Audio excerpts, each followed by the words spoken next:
तो चलिए आज की कहानी को हम शुरू करते हैं, जो कि एक भिखारी और भगवान के बीच की है। तो आप लोग जल्दी जल्दी अपने इस DNAI विजन चैनल को सब्सक्राइब कर लीजिए, ताकि आपको ऐसे ही कहानी सुनने को मिलते रहे।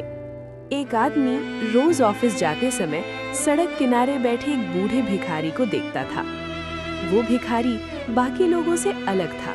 न वो हाथ फैलाता था, न किसी से कुछ मांगता था। बस चुपचाप बैठकर आने जाने वाले लोगों को देखता रहता था।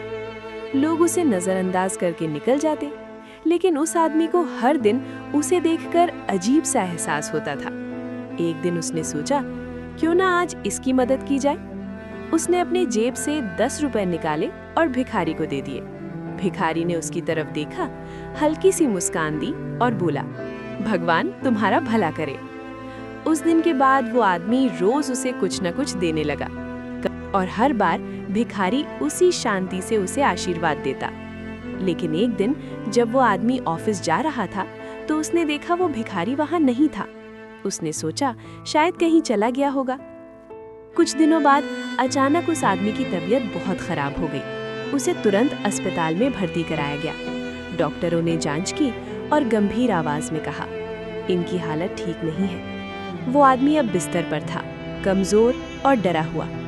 उसी रात जब वो सो रहा था, उसे एक अजीब सा सपना आया। उसने देखा वही भिखारी उसके सामने खड़ा है, लेकिन इस बार कुछ अलग था। उसके चारों तरफ एक तेज रोशनी थी। उसका चेहरा चमक रहा था। वो भिखारी अब एक साधारण इंसान नहीं लग रहा था। आदमी डर गया और धीरे से पूछा, आप कौन हैं? भिखारी मुस्कुराया और बोला, मैं तुम्हारी परीक्षा ले रहा था। तुमने बिना किसी स्वार्थ के मेरी मदद की। मैं वही हूँ जिसे तुम भगवान कहते हो। इतना कहकर वो रोशनी धीरे धीरे गायब हो गई। अचानक उस आदमी की आंख खुली। सुबह हो चुकी थी। डॉक्टर दौड़ते हुए आए और जांच करने लगे। फिर उन्होंने हैरानी से कहा, ये तो बिल्कुल ठीक है। वो आदमी समझ चुका था, जो भिखारी उसे रोज मिलता था, वो कोई साधारण इंसान नहीं था। वो खुद भगवान थे, जो उसकी इंसानियत की परीक्षा ले रहे थे।